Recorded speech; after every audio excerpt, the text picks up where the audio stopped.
Hello, welcome to Opinions Plus. Most people know about the Ten Commandments. And the ninth commandment says, "Thou shalt not bear false witness against thy neighbor." Thou shalt not bear false witness against thy neighbor. What does that mean?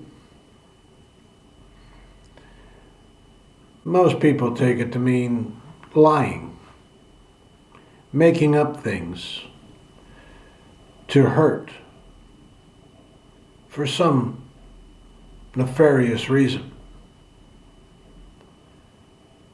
But that's what it is.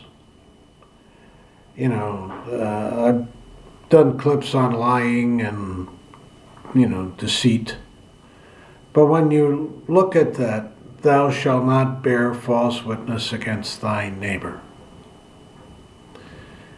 I guess you have to define what is false witness. I guess you have to define neighbor. I guess you have to define thy. It seems that no matter what you do, these Ten Commandments were to cover all sins, all offenses. And yet there's so many, especially in this political environment today, which, well, you have to go there. I mean, it's everywhere. It's everywhere. But they just make up stuff against anybody they think to make up stuff against. Now, I try to stay out of the political thing. It's impossible, but it seems like the Republicans do more of it than anybody else. And I know it, the media and all that says, everybody does it. But you look around, I mean, just like on this Hunter Biden and Joe Biden thing, they just want it to be bad. They're not trying to find evidence, they're just hunting it down. Hunting Hunter. Hunting anything. Because they're vindictive. They want vengeance. Vengeance is mine, says the Lord. Not for them. They want vengeance. They want to get back. And how they get back is by hurting who? Us. Now that this Mr. Johnson's elected speaker, the odds of the government shutting down are just up there. And all because of lies. All because of dishonesty. All because of, the concept or the avoidance of the concept of "thou shalt not bear false witness against thy neighbor." We are all neighbors in one respect or another. Or is it just because, we live next door? Is that what neighbor is? I don't think the Creator being had that in mind when it, issued those commands. These are 10 commandments. These are what you need to do. But by gosh, especially those in the Christian community, they don't seem to want to follow it. They just don't. Now, in most of my clips, there's no answer. There is absolutely no answer to these problems except our own integrity, our own viewpoint. And it has nothing to do in these clips with your religious convictions. You can be an atheist, you can be whatever you are, it doesn't matter.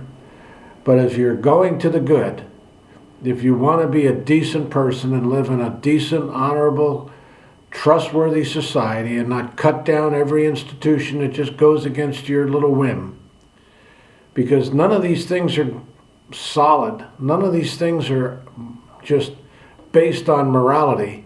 You got people ruling them. You've got people of integrity needed in every governmental organization, in every business organization.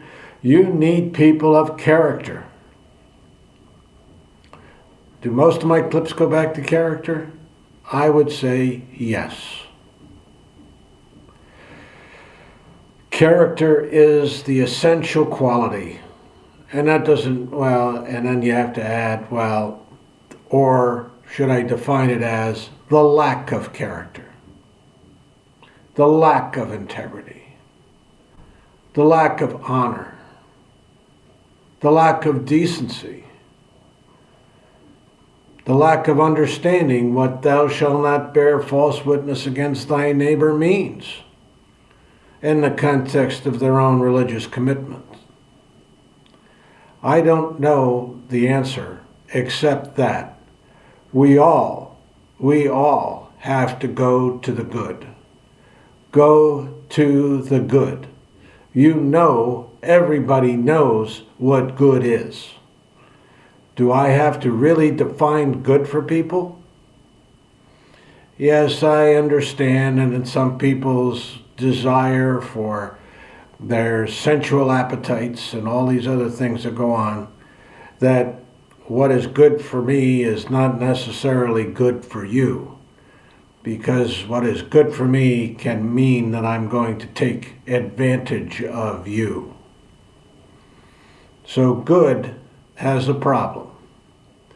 Defining good has a problem. Just like defining what lying is. Just like defining what bear false witness means, or neighbor means, or anything. But I'm sorry to say, I think we all know it. We don't have to define it. You know what is good. You know what it is good not to blare your music at 10:30 at night so you wake up your neighbor who's trying to get up at 5 for a shift. Courtesy, decency, honor, respect. That's all good. You know that. I know that. They know that. The people that do this crap know that. But they don't do it because it's overshadowed by their desire to fulfill whatever appetite they have. And that's what evil is, really. It's satisfying those evil appetites, or deranged appetites, or problematic appetites. Many appetites are fine. They feed the economy. They feed your belly. They feed your mind. They feed your soul in many cases. But then again, you have to define what feed is. You have to define all these things for people. Or do you?